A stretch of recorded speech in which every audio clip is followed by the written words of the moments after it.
श्री शिवाय नमस्तुभ्यम। हर हर महादेव, जय हो भोलेनाथ। दोस्तों, शास्त्रों के अनुसार कई ऐसे पौधे होते हैं जो घर में यदि लगाए जाते हैं तो घर में सुख समृद्धि आती है और सौभाग्य की भी प्राप्ति होती है। जैसे कि हर घर में तुलसी का पौधा होता है। तुलसी, केला, शमी, मदार यानी कि आक, आंवला, बेलपत्र और अपराजिता, इनमें से करीब करीब सारे पौधे मैंने घर में लगाए हैं जो कि बेहद शुभ रहते हैं। इनका पूजन भी किया जाता है, दीपदान भी किया जाता है। तो कोशिश करके आप अवश्य रूप से इन शुभ पौधों को अपने घर में अवश्य लगाएं। अगर जगह है तो वहाँ पर लगाएं, नहीं तो छत पे इस तरीके से गमले में भी लगा सकते हैं। तो दोस्तों, सावन के महीने में बेलपत्र के पौधे के का पूजन का भी विशेष महत्व माना जाता है। तो देखिए, मैं यहाँ पर बेलपत्र का पौधा लेकर के आई हूँ। ये 20-30 रुपये का आ जाता है, नर्सरी से लेकर के आएँ और उसे इस तरीके से गमले में लगा करके आप पूरे सावन के महीने इनका पूजन कर सकते हैं, या फिर जब तक आप चाहें तब तक गमले में स्थापित करके इनका पूजन कर सकते हैं। क्योंकि बेलपत्र के पौधे के नीचे बैठ करके पूजा करने का बहुत बड़ा विधान माना जाता है। बेलपत्र के पौधे के जड़ में दीपदान करने का भी अलग ही महत्व होता है। तो देखिए, ड्रेनेज होल पर इस तरीके से कोई भी आप पत्थर रख दें, और क्योंकि देखिए शुभ पौधे की हम स्थापना कर रहे हैं तो यहाँ पर जड़ों में हमें चाहे तो आप एक सिक्का भी रख सकते हैं। अक्षत, रोली, चंदन, हल्दी, कुमकुम, ये सारी चीज़ें अर्पित की जाती हैं और प्रार्थना की जाती है भोलेनाथ का नाम लेते हुए, पार्वती मैया का नाम लेते हुए, गणेश जी का नाम लेते हुए। इस तरीके से हम बेलपत्र के पौधे का हम यहाँ पर देखिए स्थापित करेंगे। तो जिस प्रकार से तुलसी में माता लक्ष्मी का वास माना जाता है, उसी प्रकार से बेलपत्र के पौधे में यानी कि वृक्ष में माता पार्वती का वास माना जाता है। जब हम बेलपत्र को अर्पित करते हैं शिवलिंग पर, तो ये समझिए कि हम माता पार्वती के हस्त कमलों को हम भोलेनाथ के हाथों में दे रहे हैं। तो इससे भोलेनाथ अत्यधिक प्रसन्न होते हैं और हमें कन्यादान का भी पुण्य प्राप्त होता है, क्योंकि हम कन्यादान करते हैं इस तरीके से। जितने भी आप बेलपत्र अर्पित करते हैं तो बहुत ही शुभ रहता है।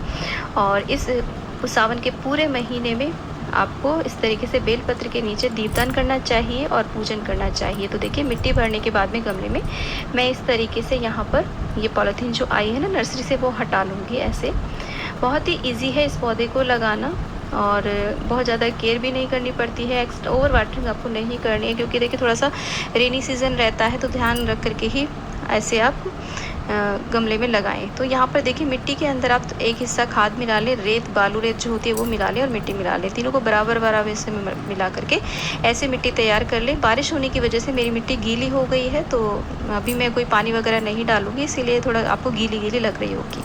पूरे सावन के महीने में आप इनका पूजन करें, बहुत ही शुभ रहता है। जब ये पौधा बड़ा हो जाता है तब आप इसे किसी खुली जगह पर लगा दें जहाँ पर ये बड़ा होकर के वृक्ष बन सके।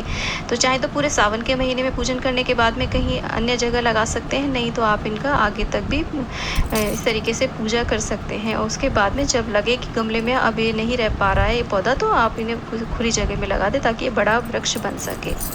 तो इस तरीके से देखिए, हमने ये पौधा लगा दिया है। तो डेली इनका तुलसी की तरह पूजन करना चाहिए। सुबह के टाइम पूजा करनी चाहिए, जल अर्पण करना चाहिए, धूप दीप दिखाना चाहिए।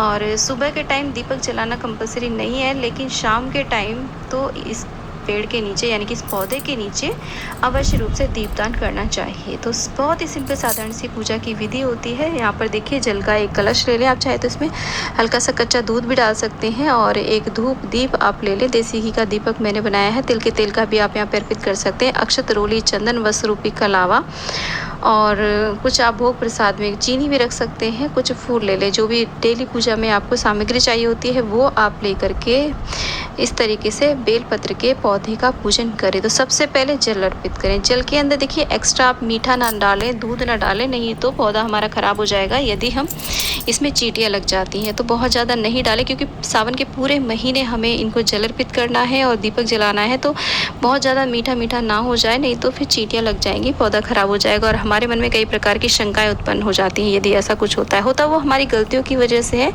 लेकिन हमारे मन में आता है कि ऐसा न जाने क्यों हो गया है। अब यहाँ पर देखिए, पहली बार पूजन कर रही हूँ तो वस्त्र रूपी कलावा अर्पित कर रही हूँ। बांधूंगी नहीं, क्योंकि देखिए मेरा पौधा बहुत ही नन्हा सा कोमल सा है एकदम से। जब हवा भी चल रही है ना, तो मुझे लग रहा है कि ये कहीं इस तरीके से टूट ना जाए। बहुत ही नाजुक सा पौधा है। वस्त्र रूपी कलावा मैंने बांधा नहीं है, अर्पित कर दिया है। उसके बाद में हम चंदन से तिलक करेंगे और ऐसे देखिए इस तरीके से तिलक करें, धूप दीप दिखा देंगे, भोग लगा देंगे। बहुत ही सिंपल साधारण सी विधि है।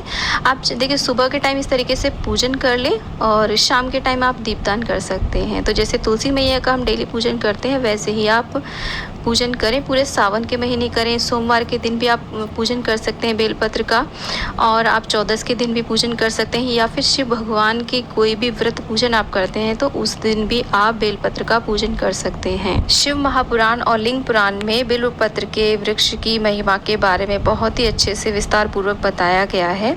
भगवान शिव को बेलपत्र अत्यधिक प्रिय होता है। शिव पुराण के अनुसार घर में बेलपत्र का पौधा होने से व्यक्ति के बुरे कर्मों का भी प्रभाव समाप्त हो जाता है और घर में रहने वाले सभी सदस्यों को अक्षय फल की प्राप्ति होती है।